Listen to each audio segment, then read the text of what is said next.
5 കളിയാണ് തോറ്റത്. നമുക്ക് നാളെ എന്ത് ചെയ്യാൻ പറ്റും? നാളെ നമ്മൾ താമസിച്ചിറങ്ങും. അപ്പോഴാ കളിയുടെ എണ്ണവും കുറയും, തോൽവിയുടെ എണ്ണവും കുറയും. നിന്റെ ബുദ്ധി കൈപ്പണം കെട്ടവൻ. നിന്റെ തലേ എനിക്ക് 2 ദിവസം വാടകയ്ക്ക് തരുമോ?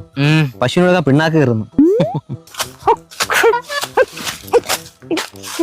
ഇതാര് ചന്ദ്രയാമിയല്ലേ? മാമി ഇതെങ്ങോട്ട് ചാക്കൊക്കെ തൂക്കി? കൊലമക്കളെ ഓ റോബസ്റ്റ കപ്പയാ. സ്വന്തം പറമ്പീന്ന് തന്നെ. അല്ല മാമിയോട് ചോദിച്ചെന്നേ ഉള്ളൂ. എന്റെ പണയിൽ കൊലച്ച എത്ര കിലോ കാണും? ഒരു 10-80 കിലോ ഒക്കെ കാണും. അത്രയ്ക്ക് വലുതാ? വളായിട്ട് എല്ലുപൊടിയും ചാണകപ്പൊടിയും ഒക്കെ ഇട്ട് കൊടുക്കണം. അപ്പൊ അത്രയും കാണും. നമ്മൾ സഹായിക്കണോ? വീട്ടിൽ കൊണ്ട് വെച്ചേരാ. വേണ്ട വേണ്ട, ഞാൻ കൊണ്ട് വെച്ചോളാം. പേടിക്കണ്ട, പടലിന്ന് നമ്മൾ മുക്കൂല. അതെനിക്ക് അറിഞ്ഞൂടേടാ. ചില മക്കളെ എനിക്ക് ഭയങ്കര വിശ്വാസമല്ലേ. ഊതിയതാണ്, നമുക്ക് തിരിച്ചൂതാം. മാമി ഇപ്പൊ വീട്ടിലോട്ടൊന്നും കാണാനില്ലല്ലേ? കണ്ടിട്ടിപ്പൊ എന്തിനാണ്? അല്ല വരണോന്നില്ല, അവിടെ ഇപ്പൊ മോഷണക്കുറവും സമാധാനവും ഉണ്ട് നമുക്ക്.